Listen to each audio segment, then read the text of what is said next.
Usipuuze ishara hizi 18. Mungu anaongea nawe kimya kimya. Kuna nyakati katika maisha ambapo mambo yanaanza kutokea kwa namna ya ajabu. Unahisi moyo wako unasukumwa kufanya jambo fulani. Unaota ndoto zinazojirudia mara kwa mara. Unasikia amani au tahadhari ndani yako bila sababu ya kawaida. Watu wengi hupuuza vitu hivi wakidhani ni hisia za kawaida, lakini ukweli ni kwamba mara nyingi Mungu huwa haongei kwa sauti kubwa kutoka mbinguni. Anaongea kimya kimya ndani ya roho ya mwanadamu. Wakati mwingine Mungu hutumia ishara ndogo ambazo macho ya kawaida hayawezi kuzitambua kirahisi. Anaweza kuzungumza kupitia mazingira, kupitia watu, kupitia majaribu, kupitia ndoto au kupitia sauti ya ndani kabisa moyoni mwako. Tatizo ni kwamba watu wengi wanasubiri radi na moto kutoka mbinguni, huku wakikosa ujumbe wa Mungu ulioko mbele yao kila siku. Leo utaenda kugundua ishara muhimu sana zinazoweza kuonyesha kuwa Mungu anaongea nawe kimya kimya. Usipuuze ishara hizi kwa sababu baadhi yake zinaweza kubeba maelekezo ya maisha yako, wito wako au onyo la kiroho ambalo Mungu anataka ulisikie kabla hujachelewa. Kabla tujaendelea na somo letu la leo, nisiwe mchoyo wa shukrani.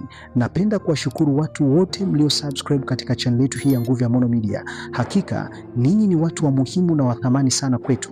Tunawaombea kwa Mungu awalinde, awatunze na awafanikishe kwenye kila jambo mnalolifanya. Lakini pia kama ndio mara yako ya kwanza kabisa kuungana nasi na bado huja subscribe, basi nikupe pole, kwa sababu watu wote makini na wanaopenda kujifunza tayari wamesha subscribe katika channel yetu hii ya Nguvu ya Maono Media. Ili nawe uwe miongoni mwa watu makini na wanaopenda kujifunza, basi hakikisha una subscribe. Kwa kufanya hivyo, utakuwa miongoni mwa watu makini na wanaopenda kujifunza. Hakika Nguvu ya Maono Media ni mgodi wa maarifa. Twende moja kwa moja tukaziangalie ishara 18 zinazoonyesha Mungu anaongea nawe kimya kimya. Namba 1, unahisi msukumo mkubwa ndani ya moyo wako. Kuna wakati unahisi ndani yako kabisa kwamba unatakiwa kufanya jambo fulani au kuacha sehemu fulani au kuanza hatua mpya maishani. Hakuna anayekwambia moja kwa moja, lakini moyo wako hautulii. Mara nyingi hii huwa ni njia ambayo Mungu hutumia kuongoza. Roho Mtakatifu huweka msukumo ndani ya mtu kabla jambo halijatokea. Ukipuuzia sauti hiyo, unaweza kupoteza mwelekeo ambao Mungu alikuwa anakuelekeza.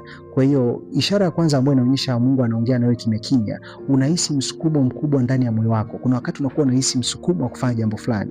Unakuwa unahisi yani moyo wako hautulii. Labda ulikuwa unataka kufanya jambo fulani, unaweza ukashangaa hata ghafla amani inakosekana juu ya jambo hilo. Ulikuwa unataka kufanya kitu fulani na mwisho wa siku unakuja kutambua kuwa ungefanya jambo fulani, jambo baya lingetokea, au usingefanya ungepoteza kitu fulani. Kwa hiyo ukiona ishara hii, unahisi msukumo mkubwa ndani ya moyo wako. Yaani kuna wakati unahisi ndani kabisa kwamba unatakiwa kufanya jambo fulani. Ndani yako kuna wakati nafikia unasikia tu ndani yako kuna jambo fulani unatakiwa ulifanye, au kuna jambo fulani unatakiwa uliache, au kuna hatua unatakiwa kuanza hatua mpya maishani mwako. Kwa hiyo ukiona ishara hii unakuwa unahisi msukumo ndani yako, yani kuna msukumo unakusukuma kufanya jambo fulani au kuacha jambo fulani. Hii ni ishara ambayo inaonyesha Mungu anazungumza nawe kimya kimya. Kwa hiyo hautakiwi kupuuza. Lakini ishara ya pili ambayo inaonyesha Mungu anazungumza nawe kimya kimya, ndoto fulani zinajirudia mara kwa mara. Unakuwa unaota ndoto ambazo zinakuwa zinajirudia mara kwa mara. Unashangaa unaota ndoto ile inajirudia mara kwa mara. Katika Biblia Mungu aliwahi kuzungumza kupitia ndoto mara nyingi sana. Yaani kusoma kwenye Biblia tunaona Mungu aliwahi kuzungumza kupitia ndoto mara nyingi sana. Yusufu, Danieli na hata Yusufu baba mlezi wa Yesu Kristo walipokea maelekezo kupitia ndoto. Kwa hiyo ndoto zinazojirudia mara kwa mara zinaweza kuwa ishara kwamba kuna jambo muhimu Mungu anataka ulitambue. Sio kila ndoto ni ujumbe wa kiroho, lakini kuna ndoto ambazo huacha uzito mkubwa moyoni na haziishi kirahisi akilini mwako. Kwa hiyo utakuwa ni mtu ambaye ukianza kuona unaota ndoto fulani inajirudia mara kwa mara, ni ishara ambayo inaonyesha kuwa Mungu anazungumza na wewe. Ukisoma kwenye kitabu cha Ayubu 33 na mstari wa 14 hadi wa 15, imeandikwa nukuu, kwa kuwa Mungu hunena mara moja, naam hata mara ya pili, ajapokuwa mtu ajali, katika ndoto, katika maono ya usiku, usingizi mzito uajiliapo watu katika usingizi kitandani. Kwa hiyo unaanza kuona neno la Mungu nasema kwa kuwa Mungu hunena mara moja, naam hata mara ya pili, ajapokuwa mtu ajali, katika ndoto. Kuna wakati ukianza kuota ndoto ambayo inajirudia, yaani nashangaa unaota ndoto ndoto moja ile inajirudia, au ndoto unakuta ndoto hiyo hiyo inafanana, au ndoto ile ile inajirudia mara kwa mara, ni ndoto ambayo hutaki kupuuza, kwa sababu zipo ndoto ambazo zinakuwa zimebeba maana, zinakuwa zimebeba ujumbe. Kwa hiyo hautakiwi kabisa kuzipuuzia hata kidogo. Lakini ishara namba 3 ambayo ukiona unatakiwa utambue kuwa Mungu anazungumza na wewe, unaanza kujitenga na mambo fulani bila sababu ya kawaida. Unashangaa kuna mambo unaanza kujitenga nayo. Ghafla unakosa amani katika sehemu, marafiki au tabia ambazo zamani zilikuwa za kawaida kwako. Moyo wako unaanza kukataa vitu fulani. Unashangaa tu, yani ghafla ulikuwa unapenda kufanya jambo fulani, lakini ghafla unashangaa ujisikia amani. Yani unakosa kabisa, unaanza kujitenga na vitu fulani, tabia fulani, marafiki fulani. Zamani marafiki ambao mlikuwa mkikaa nao unajisikia raha, mnaenda mnafanya dhambi, yani unajisikia unaona comfortable, lakini ghafla unashangaa ukiwa karibu na watu fulani unaanza kukosa amani na hao watu. Ni ishara ambayo inaonyesha kuwa Mungu anazungumza na wewe kimya kimya. Mara nyingi Mungu anapoanza kukuinua kiroho, huanza kwanza kubadilisha mazingira yako. Kuna watu, sehemu na tabia ambazo haziwezi kwenda pamoja na kusudi jipya ambalo Mungu anakutengenezea. Kwa hiyo mara nyingi Mungu anapoanza kukuinua kiroho, huanza kwanza kubadilisha mazingira yako. Ataanza kukutenga na watu. Kuna watu wataanza kuondoka kwenye maisha yako. Utashangaa kuna baadhi ya watu wataanza kuondoka kwenye maisha yako. Ukiona ishara hii, unatakiwa utambue kuwa Mungu anazungumza na wewe kimya kimya. Lakini ishara nyingine ya 4 ambayo inaonyesha Mungu anazungumza na wewe kimya kimya, unasikia onyo la ndani kabla ya jambo kutokea. Unakuwa unasikia onyo la ndani kabla ya jambo kutokea. Kuna nyakati moyo wako unakwambia usiende sehemu fulani, au usiamini mtu fulani, au usifanye maamuzi haraka, halafu baadaye unagundua kweli kulikuwa na hatari. Kwa hiyo mara nyingi Mungu hulinda watu wake kwa kuweka tahadhari ndani yao kabla ya tatizo kutokea. Unakuwa ni mtu ambaye unasikia onyo la ndani kabla ya jambo kutokea. Unakuwa ni mtu ambaye unasikia onyo la ndani. Yani kuna kitu yamkini labda ulikuwa unatamani uanze mahusiano na mtu fulani, lakini ndani yako unakosa amani kabisa. Unaanza kuona mbona moyo umekosa amani kabisa.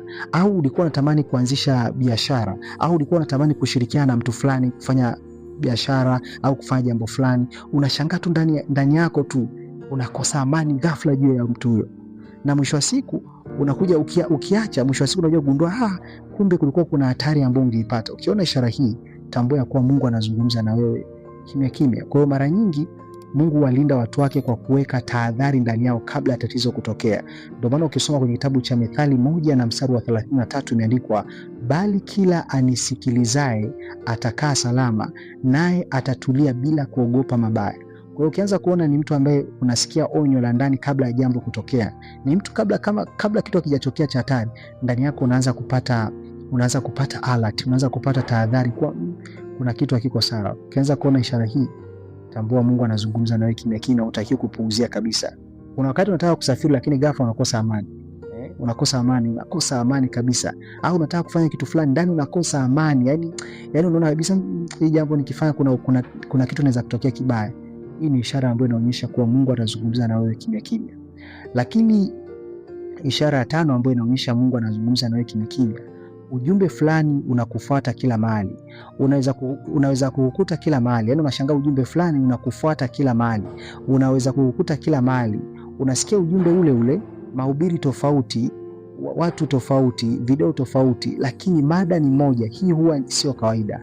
Mungu anaposisitiza jambo, mara nyingi hulirudia kwa njia mbalimbali mpaka mtu alisikie vizuri. Huenda Mungu anakuita kutubu, kubadilika, kuanza huduma au kufanya maamuzi muhimu. Ukianza kuona ujumbe, unasikia ujumbe ule ule. Yamkini labda unaweza ukawasha redio ukakutana na ujumbe ule ule. Ukawasha TV yako ukakutana na ujumbe ule ule. Ukaenda kanisa fulani ukakutana na ujumbe ule ule. Ukafungua Biblia ukakutana na ujumbe ule ule. Ukakutana na mtu akakwambia ujumbe ule ule. Ukiona ishara hii, utakiwa kuipuuza. Unatakiwa utambue kuwa Mungu anazungumza na wewe kimya kimya. Mungu anazungumza na wewe. Ukianza kuona ujumbe fulani, unausikia ujumbe ule ule kila eneo unaloenda, ni ishara ambayo inaonyesha Mungu anazungumza na wewe. Huenda Mungu anakuwa anakuita kutubu au kubadilika au kuanza huduma au kufanya maamuzi sahihi. Lakini ishara namba 6 ambayo ukiona unatakiwa utambue kuwa Mungu anazungumza na wewe kimya kimya. Unapitia vita vikali sana kabla ya mabadiliko makubwa. Watu wengi hawajui kwamba wakati mwingine mashambulizi makubwa hutokea kabla ya kiwango kipya maishani. Kabla Mungu hajamuinua mtu, mara nyingi kupitia kipindi cha majaribu, kuchanganyikiwa au upinzani mkubwa. Hii ni kwa sababu kuna kitu kikubwa kinaandaliwa kiroho. Adui hujaribu kumvunja mtu kabla hajafika kwenye kusudi lake. Ndio maana ukisoma kwenye kitabu cha Waefeso sura ya 6 na mstari wa 12 imeandikwa nukuu, kwa maana kushindana kwetu sisi si juu ya damu na nyama, bali ni juu ya falme na mamlaka, juu ya wakuu wa giza hili, juu ya majeshi ya pepo wabaya katika ulimwengu wa kiroho. Kwa hiyo katika ulimwengu wa roho. Kwa hiyo ukianza kuona unapitia vita vikali sana kabla ya mabadiliko, yaani ukianza kuona unapitia vita vikali kabla ya mabadiliko makubwa, ni ishara kuwa Mungu anakusemesha. Wakati mwingine pia adui anaweza kawa analeta vita ili kukuzuia usifike kule unakotakiwa kufika. Kwa hiyo unabidi ujue namna pia kuomba, kusimama, kushindana na nguvu za giza. Lakini pia ishara namba 7, unaanza kumtafuta Mungu zaidi kuliko zamani. Yaani unakuwa na shauku ya kumtafuta Mungu zaidi kuliko zamani. Ghafla unakuwa na kiu ya maombi, kusoma neno la Mungu au ibada kuliko kawaida. Hata kama zamani ulikuwa karibu sana na Mungu, sasa moyo wako unatamani uwe karibu naye zaidi. Hii mara nyingi ni ishara kwamba Mungu anakuvuta karibu naye, kwa sababu ana jambo anataka kulifunua ndani ya maisha yako. Unashangaa unaanza kumtafuta Mungu zaidi kuliko zamani. Unakuwa unapata shauku ya kumtafuta Mungu. Yaani paka unakuwa unajiuliza, unapata shauku ya kusoma neno la Mungu, unapata shauku ya kuendelea kumtafuta Mungu zaidi. Ukiona ishara hii, utakiwa kuipuuza hata kidogo. Kama unanielewa naomba comment na kuelewa vizuri mwalimu. Kama unanisikia vizuri naomba comment na kusikia vizuri mwalimu. Kama unanielewa naomba comment na kuelewa vizuri mwalimu. Asante kwa komenti yako. Mungu akubariki. Mungu akubariki. Asante kwa komenti. Asante. Twende ishara namba 8. Unakosa amani unapofanya kitu kisicho sahihi. Yaani unakosa amani kabisa unapofanya kitu kisicho sahihi. Kabla ulikuwa unafanya mambo fulani bila kujisikia vibaya, lakini sasa kila unapojaribu kufanya dhambi au jambo lisilo sahihi, moyo wako unasumbuka sana ndani. Yaani unakuwa kabla ulikuwa unafanya mambo fulani bila kujisikia vibaya, lakini sasa kila unapojaribu kufanya dhambi au jambo lisilo sahihi, moyo wako unasumbuka sana ndani. Hii ni ishara nzuri ya kiroho inayoonyesha kwamba Mungu anaizungumza na dhamiri yako na anakutaka urudi kwenye njia sahihi. Kwa hiyo unakosa amani unapofanya kitu ambacho sio sahihi. Yaani unashangaa labda hata ukimkosea mtu au ukafanya jambo fulani kwa mtu, unashangaa ndani yako unakosa amani kabisa, unajua kabisa nimefanya kitu ambacho sio sahihi. Ukianza kuona ishara hii, tambua Mungu anazungumza nawe kimya kimya. Lakini ishara namba 9, kuna milango inafungwa bila kuelewa sababu. Wakati mwingine unaweza kuumia kwa sababu jambo ulilotaka sana limeharibika, lakini baadaye unagundua Mungu alikuwa anakulinda. Sio kila mlango uliofungwa ni laana. Baadhi ya milango hufungwa kwa sababu Mungu anaona mbele kuliko wewe. Kuna sehemu ambazo usingeona kama ungeingia humo. Kwa hiyo kuna wakati unashangaa tu kuna milango inafungwa bila kuelewa sababu. Unashangaa unaweza kukosa fursa, alafu mwisho wa siku kaja kugundua kumbe ningeenda kuna jambo baya lingetokea. Kumbe na wewe ungepo kwenye mkenge, maana yake na wewe ungeingia kwenye jambo baya. Ukiona ishara hii, tambua Mungu anazungumza na wewe. Unashangaa tu kuna baadhi ya milango inaanza kufunga.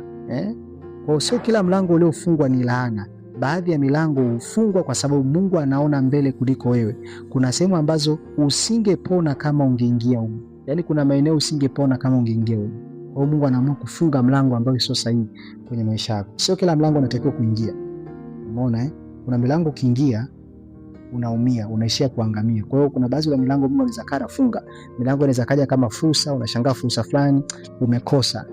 Kuna kitu fulani umekosa, hutaki kulaumu, hutaki kunungunika. Mwisho wa siku unagundua kumbe ungeenda kuna jambo bali ungepata. Kwa hiyo ukianza kuona milango inafunga bila sababu yoyote, ni ishara ambayo inaonyesha Mungu anaongea na wewe. Lakini ishara namba 10, unahisi kama kuna kitu kikubwa kinakaribia kutokea. Kuna wakati moyo wako unakuwa na hisia nzito ambazo huwezi kuzielezea vizuri. Unaweza usione chochote kwa macho, lakini ndani yako kuna hisia kwamba maisha yako yapo karibu kubadilika. Hii mara nyingi hutokea Mungu anapoanza kukuandaa kwa hatua mpya. Kabla ya dunia kuwa kabla ya Daudi kuwa mfalme, kabla ya Yusufu kuinuliwa Misri, kulikuwa na kipindi cha maandalizi ya ndani ambacho wengine hawakuweza kukiona. Kwa hiyo ukianza kuona unahisi kama kuna kitu kikubwa kinakaribia kutokea, ndani yako unahisi kama kuna kitu kikubwa kinakaribia kutokea, ni ishara mojawapo ambayo inaonyesha Mungu anazungumza na wewe. Lakini ishara ya 11, watu wanaanza kukupinga bila sababu ya kawaida. Kuna nyakati unajikuta ukipingwa au ukichukiwa au kusemwa vibaya hata bila kuwafanyia watu mabaya. Wakati mwingine hii hutokea pale ambapo kuna neema au kusudi kubwa juu ya maisha yako. Katika Biblia, watu waliobeba kusudi kubwa mara nyingi walipingwa sana. Kwa mfano, Yusufu alichukiwa na ndugu zake kwa sababu ya ndoto yake. Daudi alipigwa vita hata kabla hajakaa kwenye kiti cha ufalme. Kwa hiyo sio kila upinzani ni ishara mbaya. Wakati mwingine ni dalili kwamba kuna kitu cha thamani ndani yako ambacho adui anakiona kabla hata wewe hujakiona. Kwa hiyo sio kila upinzani ni ishara mbaya. Wakati mwingine ni dalili kwamba kuna kitu cha thamani ndani yako ambacho adui anakiona kabla hata wewe hujakiona. Lakini ishara ya 12, unaanza kuona mabadiliko makubwa ya tabia ndani yako. Mambo ambayo zamani ulikuwa unayapenda yanaanza kukuchosha, lugha zako zinabadilika, mawazo yako yanabadilika, unaanza kutamani utakatifu, amani na maisha yenye maana zaidi. Hii ni ishara kwamba Mungu anafanya kazi ndani yako kimya kimya kabla hajabadilisha mazingira yako, huanza kwanza kubadilisha moyo wako. Ndio maana ukisoma pale kwenye kitabu cha Wakorintho wa pili sura ya 5 na mstari wa 17, unaona imeandikwa mtu akiwa ndani ya Kristo amekuwa kiumbe kipya. Kwa hiyo unaanza kuona mabadiliko makubwa ya tabia ndani yako. Unaanza kuona kuna mabadiliko ya tabia ndani yako. Lakini ishara ya 13, unawekewa mizigo ya kusaidia wengine. Unaanza kuumia ukiona watu wanateseka. Moyo wako unasukumwa kuombea watu, kuwashauri au kuwainua wengine hata kama hakuna anayekulazimisha. Kwa hiyo hii mara nyingi huwa ni ishara ya wito wa kiroho. Mungu huweka mzigo ndani ya mtu kabla hajampa assignment ya kuwagusa wengine. Kuna watu hawataokolewa kwa sababu ya mahubiri makubwa tu. Wataokolewa kwa sababu Mungu ameweka moyo wa huruma ndani yako. Ishara ya 14, unaona milango inafunguka kwa njia ya ajabu. Kuna nyakati mambo yanaanza kukaa sawa kwa namna ambayo hata wewe unaanza kushangaa. Fursa zinafunguka, watu sahihi wanatokea, au msaada unakuja kwa wakati ambao hukutegemea. Hii inaweza kuwa ni ishara kwamba mkono wa Mungu unaanza kukuongoza kwenye kusudi lako. Ishara namba 15. Kama unanielewa, naomba komenti na kuelewa. Kama unanielewa vizuri, ninakuomba comment na kuelewa vizuri, mwalimu wangu, kwa sababu sitamani kumwacha mtu. Tunakwenda ishara namba ngapi? 15. Unaanza kusikia nguvu kubwa ya kutubu na kubadilika. Kuna wakati mtu anahisi ndani yake maumivu makubwa juu ya maisha yake ya zamani. Anaanza kutamani kuacha dhambi, kusamehe watu au kurudi karibu na Mungu. Hii sio hisia za kawaida pekee. Mara nyingi ni Roho wa Mungu anayegusa moyo wa mtu ili amrudishe kwenye njia sahihi. Ndio maana ukisoma kwenye kitabu cha Matendo sura ya 3 na mstari wa 19 imeandikwa, tubuni basi mrejee ili dhambi zenu zifutwe, zipate kuja nyakati za kuburudishwa kwa kuwako kwake Bwana. Kwa hiyo ukianza kuona ishara hii, unaanza kusikia nguvu kubwa ya kutubu na kubadilika. Yaani unaanza kusikia ndani yako nguvu kubwa ya kutubu na kubadilika. Hii ni ishara ambayo inaonyesha Mungu anazungumza na wewe kimya kimya. Lakini ishara ya 16, unahisi amani ya ajabu katikati ya changamoto. Kuna wakati unapitia matatizo makubwa, lakini bado ndani yako kuna utulivu ambao hauwezi kueleweka kibinadamu. Hii ni ishara muhimu sana ya uwepo wa Mungu. Dunia inaweza kuona vita nje yako, lakini Mungu anaweka amani ndani yako, ujue kuwa hauko peke yako. Ndio maana ukisoma kitabu cha Yohana sura ya 14 na mstari wa 27 imeandikwa, amani na waachieni, amani yangu nawapa, niwapavyo mimi sivyo kama ulimwengu utoavyo. Msifadhaike mioyoni mwenu, wala msiwe na woga. Kwa hiyo ukianza kuona unahisi amani ya ajabu katikati ya changamoto, yani upo kwenye changamoto lakini ndani yako unakuwa unahisi kuna amani ya ajabu, yani ndani yako unakuwa unahisi kuna amani ya ajabu. Hii ni ishara ambayo inaonyesha kuwa Mungu anazungumza na wewe. Hii ni ishara ambayo inaonyesha uwepo wa Mungu kwenye maisha yako. Yaani unaweza kuwa uko kwenye changamoto kali, lakini ndani yako unakuwa unaona kuna amani ya ajabu. Hii ni ishara ambayo inaonyesha Mungu anazungumza na wewe, Mungu yupo pamoja na wewe. Lakini ishara ya 17, unaona mara kwa mara maandiko yanayogusa hali yako halisi. Yaani unakuwa unaona mara kwa mara maandiko yanayogusa hali yako halisi. Kwa mfano, labda unafungua Biblia na unaona mstari unaojibu kabisa kile unachopitia. Unaenda kanisani na mchungaji anahubiri jambo linalokugusa maisha yako moja kwa moja. Hii mara nyingi ni njia ya Mungu kuthibitisha kwamba anaona hali yako na anaongea na wewe binafsi. Yamkini unaweza kuwa unakuta labda uko kwenye kipindi fulani kigumu au unapitia hali fulani kwenye maisha yako. Unaposhika Biblia, ukifungua tu Biblia, unakutana na vifungu ambavyo vinazungumza juu ya hali yako unayopitia.